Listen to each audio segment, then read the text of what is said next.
What if the one place designed to keep you alive is actually the architecture of your undoing, and safety is just another word for surrender? In The Safe Room, master of psychological suspense Lisa Unger delivers a short story that transforms domestic security into existential dread, proving that the most terrifying prisons aren't built with bars. They're constructed from love, fear, and the desperate need to control what cannot be tamed.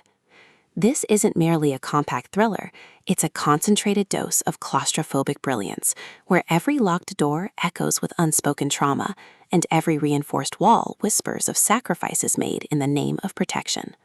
From the first hushed narration, listeners are sealed inside a space where comfort curdles into captivity, and the line between sanctuary and tomb blurs with each passing hour.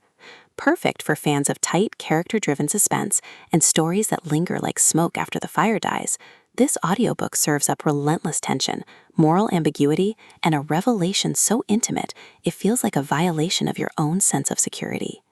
When single mother Jess agrees to test her brother-in-law's state-of-the-art home safe room during a weekend storm, she expects reassurance, not to confront the ghosts of a family tragedy neither has spoken of in years. But as the steel door seals and the world outside vanishes, the confined space becomes a pressure cooker for buried grief, unresolved guilt, and the terrifying realization that her brother-in-law's obsession with safety stems not from care, but from a need to atone for a failure he's never named. Unger masterfully exploits the short story format to distill complex emotional dynamics into unbearable intensity, letting silence carry more weight than exposition and subtext scream louder than dialogue. The audiobook narration amplifies this suffocating intimacy, capturing Jess's fretting composure and her brother-in-law's controlled desperation with vocal performances that make every breath feel monitored and every pause pregnant with unsaid accusations. You don't just hear their confinement, you feel the air thinning with each shared memory, the walls closing in not physically but emotionally, until escape seems less about location and more about truth. What elevates The Safe Room beyond typical domestic suspense is its refusal to treat trauma as backstory or safety as virtue. The Safe Room isn't a plot device, it's a manifestation of male anxiety disguised as protection, a physical embodiment of the belief that love requires control. Jess's journey isn't about surviving a threat, but about recognizing how her own compliance has enabled a system that mistakes possession for care. Her brother-in-law isn't a villain, but a man drowning in regret, whose attempts to prevent future pain have only replicated past harm.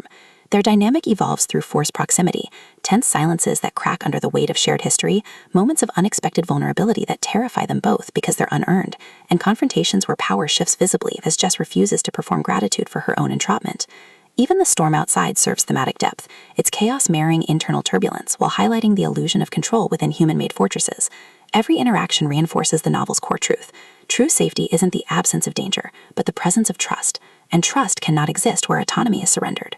For audiobook listeners, this production is an immersive exercise in sustained unease. The narrator embodies Jess's evolving perspective with remarkable range, from polite accommodation to raw, trembling clarity, while her brother-in-law's voice carries a steadiness that gradually fractures under the weight of suppressed emotion, making his unraveling feel inevitable and devastating.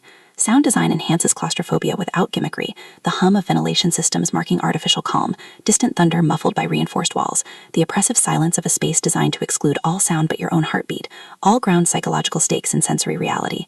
Pacing mirrors the rhythm of confinement, deliberate during moments of reflection and forced conversation, then accelerating as confinement breaks down under mounting pressure.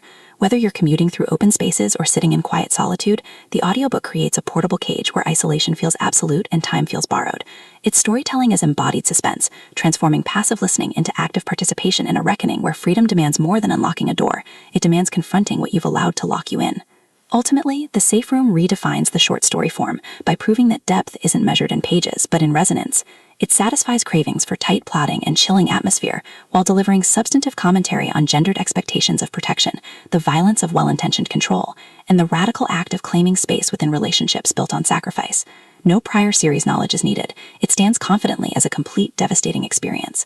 If you've ever mistaken safety for love, or wondered whether protection can coexist with freedom, this audiobook will affirm that sometimes the bravest thing you can do is step outside the room everyone says will keep you safe. Press play, brace yourself for the quiet horror, and prepare to question everything you've been told about security, sanity, and the cost of staying. Your next sleepless night isn't waiting in jump scares. It's waiting in the terrifying recognition that the safest place might be the most dangerous lie you've ever believed.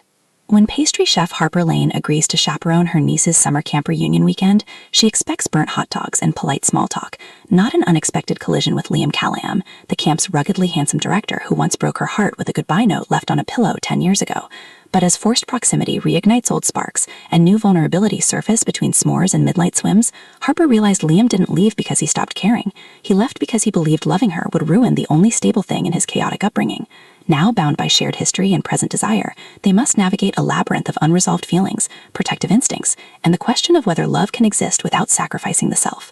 Bailey masterfully avoids reducing their reunion to mere nostalgia. Instead, she crafts two fully realized adults whose growth happened in separation, making their reconnection a collision of evolved selves rather than recycled wounds.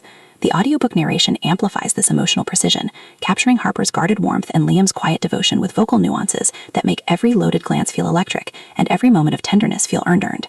You don't just hear their story, you feel the seismic shift of two souls learning to trust again without erasing who they've become. What elevates S'more of You beyond typical summer romance fare is its unwavering commitment to female agency within reconciliation. Harper doesn't wait for Liam's apology to validate her worth. She's already reclaimed it through her craft, friendships, and boundaries forged in fire. Liam's journey isn't about winning her back through grand declarations, but about dismantling the belief that love requires self-sacrifice. Their bond evolves through collaboration, not coercion, late-night conversations that bypass small talk, collaborative efforts to save the camp from financial ruin that symbolize rebuilding trust, and moments where desire emerge from safety rather than performance. Supporting characters shine with lived-in depth, fellow counselors grappling with their own crossroads, campers whose innocence mirror adult longing, even the lake itself rendered as both sanctuary and mirror reflecting internal seasons. Every interaction reinforces the novel's core truth. Love thrives not in flawless execution, but in the willingness to show up imperfectly together. Even the culinary elements serve thematic depth, with baking becoming ritual of repair and shared meals marking milestones of reintegration. For audiobook listeners, this production is pure auditory comfort with substance. The narrator embodies Harper and Liam with remarkable distinction. Harper's voice carries steel wrapped in dawning ease, while Liam's low timbre trembles with suppressed longing and growing certainty, making their chemistry palpable even during misunderstandings. Sound design enhances atmosphere without overwhelming intimacy. Distant loons calling at dusk, crackling campfires during vulnerable confessions, the rustle of sleeping bags marking moments of truth, all ground sensory beats in sensory reality. Pacing mirrors the rhythm of summer itself, unhurried during moments of reflection and connection, then gently accelerating as breakthroughs align with external pressures. Whether you're commuting through full-time laundry at twilight or sipping morning coffee, the audiobook creates a portable haven where escapism and introspection coexist seamlessly. Its storytelling is embodied invitation, transforming passive listening into active participation in a world that believes joy is worth the risk of mess. Ultimately, S'more of You redefines summer romance by centering mutual growth within summer magic. It satisfies genre cravings for satisfying chemistry and happy endings, while delivering substantive commentary on masculinity, healing, and the radical act of claiming space within relationships built on sacrifice. No prior series knowledge is needed. It stands confidently as a complete emotional journey. If you've ever believed love requires having it all together, or wondered whether happiness can exist outside achievement, this audiobook will affirm that true belonging begins when you stop curating your soul for approval. Press play, grab your blanket, and prepare to remember that sometimes the sweetest moments are the ones you never saw coming. Your next favorite romance isn't waiting in flawless vows. It's waiting in the brave, joyful choice to stay a little longer by the fire.